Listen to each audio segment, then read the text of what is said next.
Good morning, everyone. So today we're going to talk about the fourth week of our module for this quarter. And in this week, we're going to solve problems involving measures of position. Okay? Now, in this week, we will focus on the following competencies. So last time, we actually learned the key concepts of the measures of position. Now, this week, we are going to interpret measures of position and solve problems involving them. Okay? All right? All right. Now, first, we are going to talk about quartiles. Now, again, as mentioned last time, these are score points which divides a distribution into 4 equal parts. Okay? Now, 25% of the distribution fall below the first quartile, and 50% fall below the second quartile, or the Q2, and then 75% fall below the third quartile. So, as mentioned last night, we have a Q1, Q2, and Q3, right? Okay? So, Q1 is the 25%. Q2 is the 50% and Q3 is the 75%. Okay. Now, on the other hand, we have deciles. So, deciles are the 9 score points which divides the distribution into 10 equal parts. The deciles are denoted as D1, D2, D3, and so on.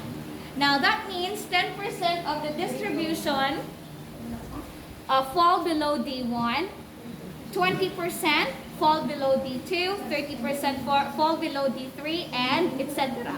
Okay? Up to the 90th percent, which means that 90% fall below D9.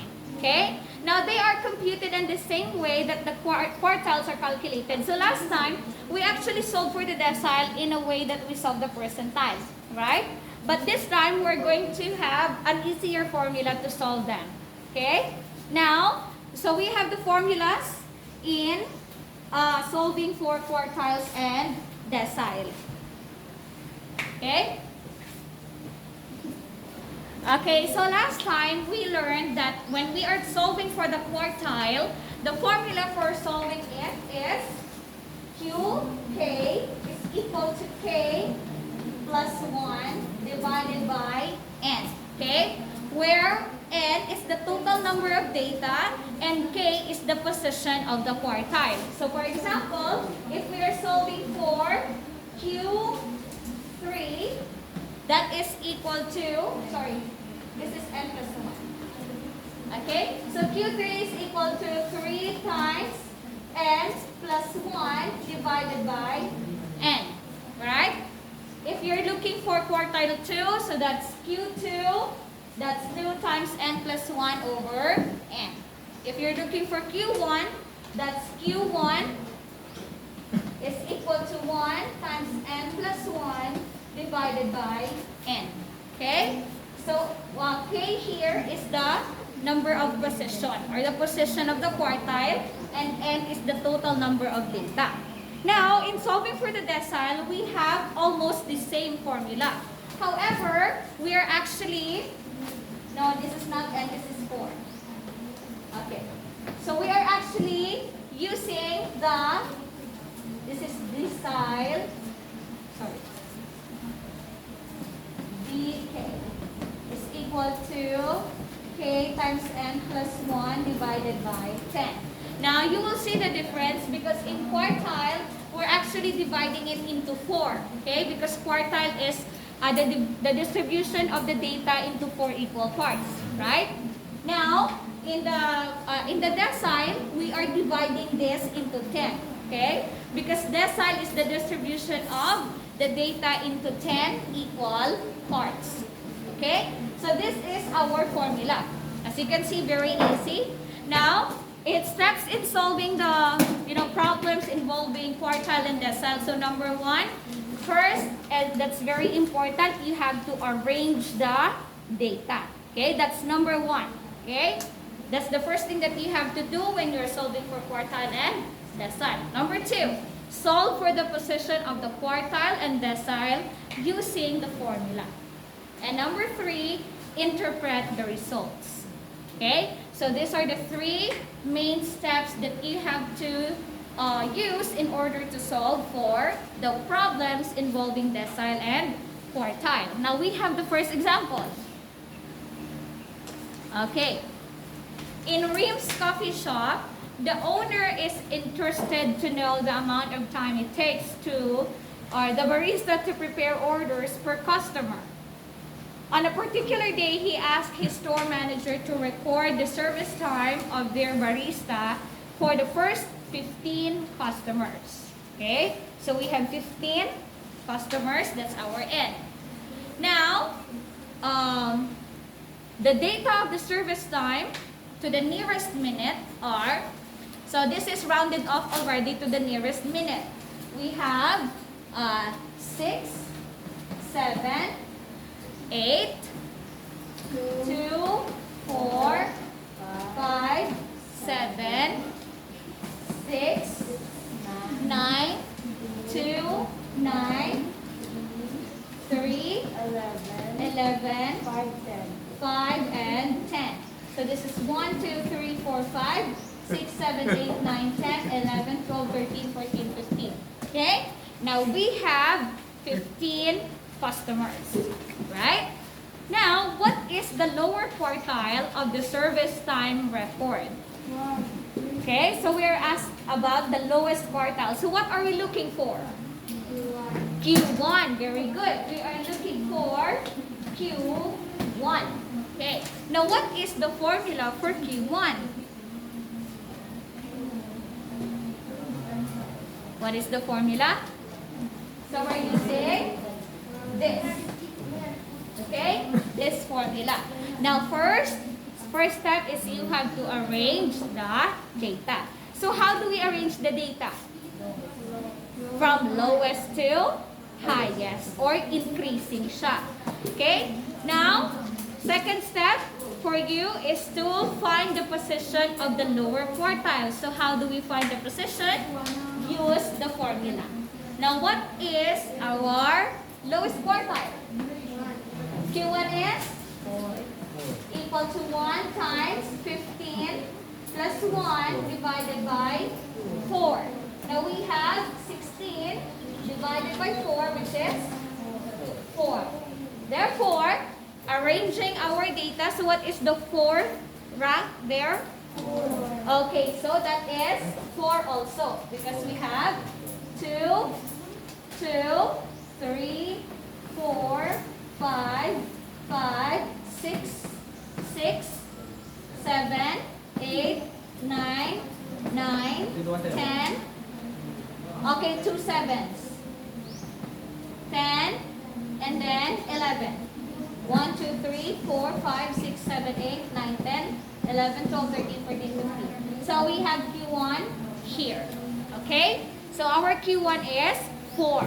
Now, round off to the nearest integer if necessary. But this time, we don't have to round it off because our answer is a whole number already. Okay, now we are going to interpret the result. So how do we interpret it? Since Q1 is the 4th data in the rank, then Q1 is equal to 4, right? Therefore, 25% of the data or the distribution fall below 4. Okay? Now, we also have another example there on how to solve for the decile. Okay? So, we are going to apply the same formula. Now, what about the problems on percentile and the percentile rank? Okay? Now, the percentiles are the 99 score points which divide a distribution into 100 equal parts. As I've mentioned the last time, we are only using 99 score points because there is no 100th percentile, there is no 0 percentile. Okay? So, the highest one is the 99 points. Okay? But then again, percentile is still a distribution used for the data into 100 equal parts. Okay? So that each part represents the data set. It is used to characterize values according to the percentage below them. So, for instance, the first percentile or P1 separates the lowest 1% from the other 99%, and the second percentile or P2 separates the lowest 2% from the 98%, and so on. Okay? Now, what about percentile rank? So, when you say percentile ranks, they are particularly useful in relating individual scores in their positions in the entire group. Now, a percentile or a percentile rank is typically defined as the proportion of the scores in the distribution that a specific score is greater than or equal to. Okay, so for instance, if you obtained a score of 95 in a math test, and it is greater than or equal to the scores of 88% of the students who took the test, then your percentile rank is 88. Again, remember, in a percentile, we are talking about equal or lower than. Okay, that's in a percentile. Now, the formula for solving the percentile rank. Okay, so we have here. So we have the formula for solving the percentile of the ungrouped data. So this is actually almost the same. We are going to use Pk is equal to K times n plus 1 divided by 100. Okay? We are actually using almost the same formula. The percentile corresponding to a given value, x, is computed by using the formula, what we used last time, the number of values below x plus 0.5 divided by the total number of values times 100%. Okay? Now we also have there some examples, and the steps are also provided, and how we interpret the said results. Now, when do we use the quartile, decile, and percentile? That's the question. When do we use it? Okay? So when we are dividing data again into equal parts, we're commonly talking about the quartiles, deciles, and percentiles. Quartiles divide the data into 4 parts, deciles into 10, and percentiles into 100. So, you know, quartiles are often used as a measure of spread of the data in what we call the interquartile range, or the IQR. So IQR is simply the difference between the third quartile and the first quartile. For the decile and percentile, they are usually applied to large data sets. Okay? So just remember, language, when we are using the quartile, most of the time it is used for the smaller scale data. But if it's larger scale data, so we use decile or percentile. Okay? Now, the standardized tests often report percentile scores. Standardized test na siya. And these scores helps compare the students' performance to that of their peers. Also growth charts and also the measurements of the compared data, for example, of the same sex or age in groups. Okay? So do you have any questions? Okay, for your worksheet, all you just have to do is to answer the question and list down the data that were asked. And the second part is solve and interpret the percentile scores of the said problem. Okay, so that's all for today. Thank you, everyone.